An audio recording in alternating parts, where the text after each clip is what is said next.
ఈ నిర్బంధం యొక్క వ్యూహం ఎత్తుగడలు ఎక్కడికి వెళ్ళి వచ్చినాయి, ఎట్లా వచ్చినాయి అంటే దేకేది నాది కాకపోతే కాశీ దాకా దేకమన్నట్టు అయిపోయింది మన బతుకు. ఆంధ్ర వలసవాదుల యొక్క ఉద్యమంలో భాగంగా కమ్యూనిజం తెలంగాణలోకి వచ్చింది.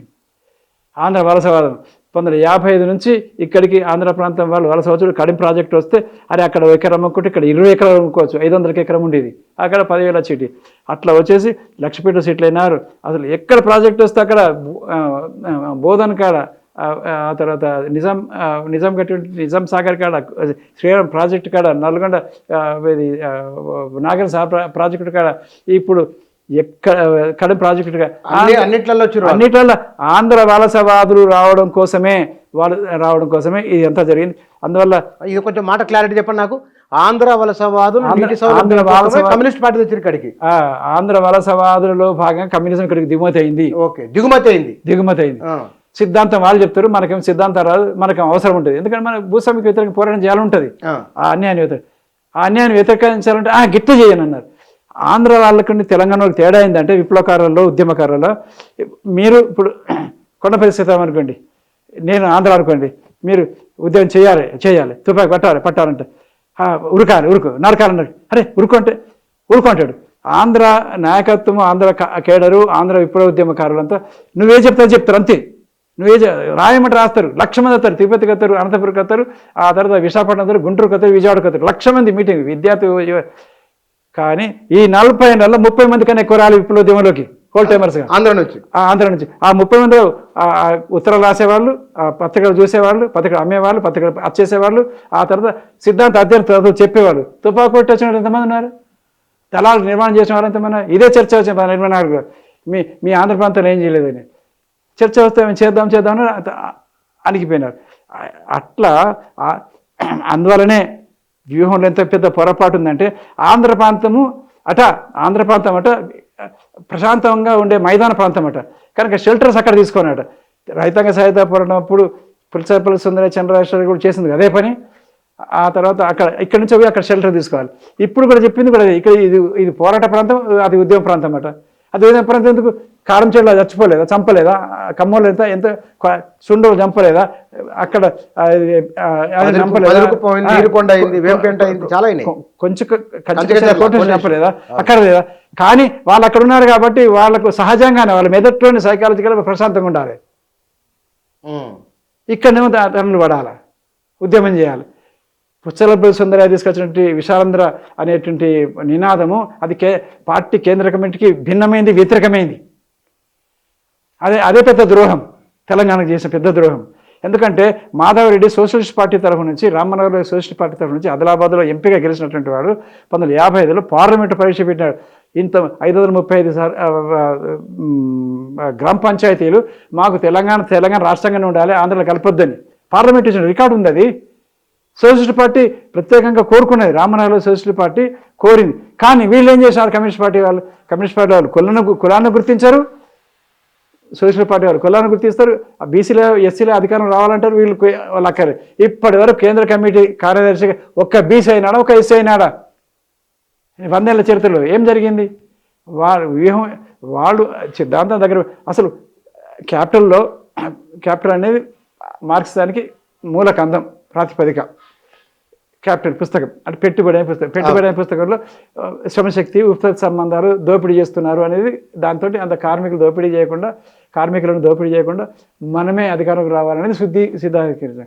మరి నువ్వు అదే చేసినప్పుడు మన భారతదేశంలో గ్రామీణ స్వయం పోషక ఆర్థిక వ్యవస్థ కూడా ఒక ఉత్పత్తి వ్యవస్థనే కదా, ఆర్థిక నమూనా కదా, ఒక సంస్కృతి నమూనా కదా, ఒక సమాజ నిర్మాణ నమూనా కదా, రక్త సంబంధాల నమూనా కూడా కదా.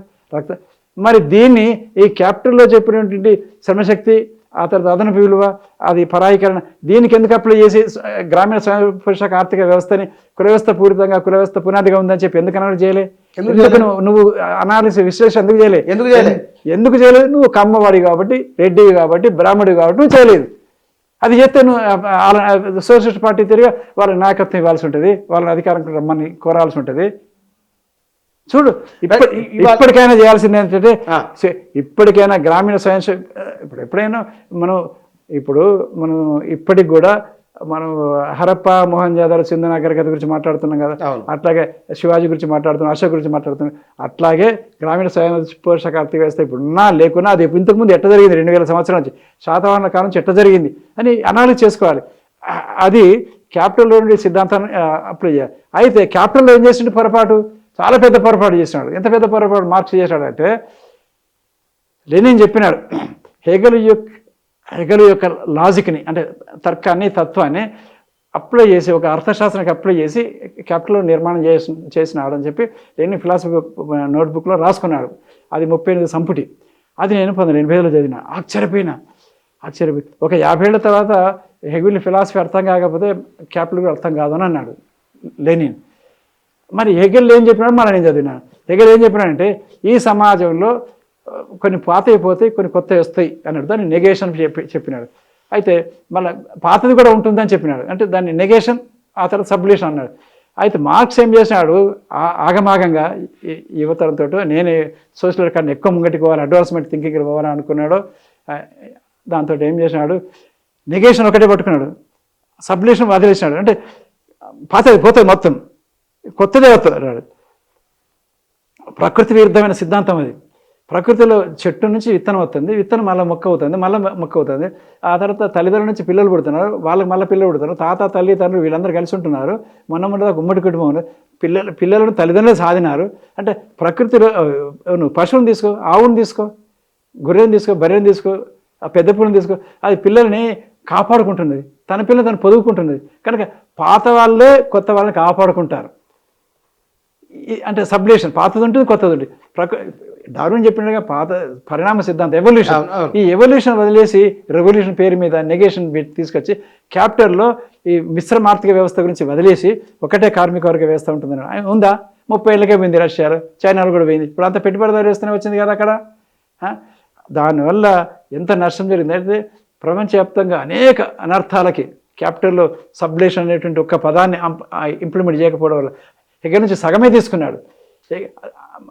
నిజానికి అది అవాస్తవం. నువ్వు చెప్పిన కార్మిక వర్గ నియంతృత్వము అనేది ఊహ, కేవలం ఊహనే. అది వచ్చింది కాదు. మొదట రావాల్సింది సోషలిజం. ఆ సోషలిజం మొట్టమొదటి వచ్చి చూపించినారు ఫ్రెంచ్ సోషలిస్టు. నీ దగ్గర ఏం లేదు. వాళ్ళు జాతీయ ఉద్యమం అనేది ఇక్కడ పెట్టి ప్రపంచవ్యాప్తంగా ఉన్నటువంటి విప్లవోద్యమాలలో లెనిన్ కావచ్చు, మావో కావచ్చు, మార్క్స్ కావచ్చు, ఎంగెల్స్ కావచ్చు, వీళ్ళంతా పెట్టి బూర్జువా నుంచి వచ్చిన వాళ్ళే, కార్మిక వర్గం నుంచి వచ్చిన వాళ్ళు కాదు. కనుక పెట్టుబడిదారుల దగ్గర పెట్టుబడి ఉంటుంది, భూస్వాముల దగ్గర పెట్టుబడి ఉంటుంది, వీళ్ళకి పెట్టుబడి లేదు. సిద్ధాంతాన్ని పెట్టుబడిగా పెట్టుకొని ఈ అంతకన్నా అమాయకులైనటువంటి అత్యంత పేదరికంలో మగ్గుతున్నటువంటి కార్మికులను రెచ్చగొట్టి లేదా చైతన్యపరిచి వాళ్ళ మీద అధికారం, వాళ్ళ పేరుతోటి వీళ్ళ అధికారంలోకి రావడానికి చేసినటువంటి పెద్ద సైద్ధాంతిక యుద్ధము ఈ రష్యా, చైనా, వియత్నాం ఇలాంటి అన్ని ఉద్యమాలు. ఎందుకండి ఫెడరల్ కాస్ట్ జీవితం అంతా అధికారంలో ఉండడం ఎందుకు? లేని జీవితం అంతా అధికారంలో ఉండడం ఎందుకు? స్టాలిన్ జీవితం అంతా అధికారం, మావో చచ్చిపోయేదాకా అధికారం. నువ్వు రాజరికం కాకపోతే ఇంకేం నువ్వు చేసిందేంటి? అరే 200 ఏళ్ళ కిందనే అమెరికా 2 సార్ల కన్నా ఎక్కువ ఉండకూడదు అని చెప్పేసి ఆ దేశ నిర్మాత 4-8 సంవత్సరాలు మీరు కమ్యూనిజం పేరు చెప్పేసి జీవితాంతం ఉంటున్నారు. అరే అది అంతే కూడా కాదు. సిపిఐలో కూడా అంతే ఉన్నారుగా. జీవితం అంతావాలి. కేంద్ర కమిటీ కార్యదర్శి జీవితాంతంవాలి. అందువల్ల ఇక్కడ ఏమంటున్నాను, ఈ పెట్టి బూర్జువాలు ఎవరైతే ఉన్నారో పెట్టి బూర్జువాలకి సిద్ధాంతం పనికొచ్చింది. వీళ్ళెవరు కూడా కార్మిక వర్గం కాదు. కార్మిక వర్గం పేరు చెప్పుకొని కార్మిక వర్గం మా ఐడియాలజీ మారింది, ఇప్పుడు ఐడియాలజీ మారింది అని చెప్పి అని టాటాలు బిర్రాలు అంటే నమ్ముడే కదా. అంతేగా మరి నువ్వు చెప్పింది. ఇప్పుడు నీకు ఎంగెల్స్ ఒక బట్టల మిల్లు కార్మికుడు, కార్మిక యజమాని, పారిశ్రామిక యజమాని ఇది ఎంగెల్స్. ఆ డబ్బులతోటి కదా మార్క్స్ను జాదింది. ఆయన అక్కడ బట్టల మిల్లులో పనిచేసుకుంటూ వాళ్ళ నాన్న దగ్గర పనిచేసుకుంటూ ఆ డబ్బులు ఇచ్చి ఎంగెల్స్ మార్క్స్ కుటుంబాన్ని సాధిండు. పెట్టుబడిదారుడే కదా, పారిశ్రామికవేత్త కదా. ఆయన పారిశ్రామికవేత్త, ఈయన బూర్జువా, పెట్టి బూర్జువా మేధావి. లెనిన్ అంతే, లెనిన్ మావో టీచర్ కొడుకు. ఏంటిది ఇది? పెట్టి బూర్జువాలు సిద్ధాంతం అంత డబ్బుతోటి అధికారంతో వాళ్ళ అధికారంలోకి వస్తే సిద్ధాంతం పేరుతో అధికారం రావాలని వీళ్ళు అనుకున్నారు.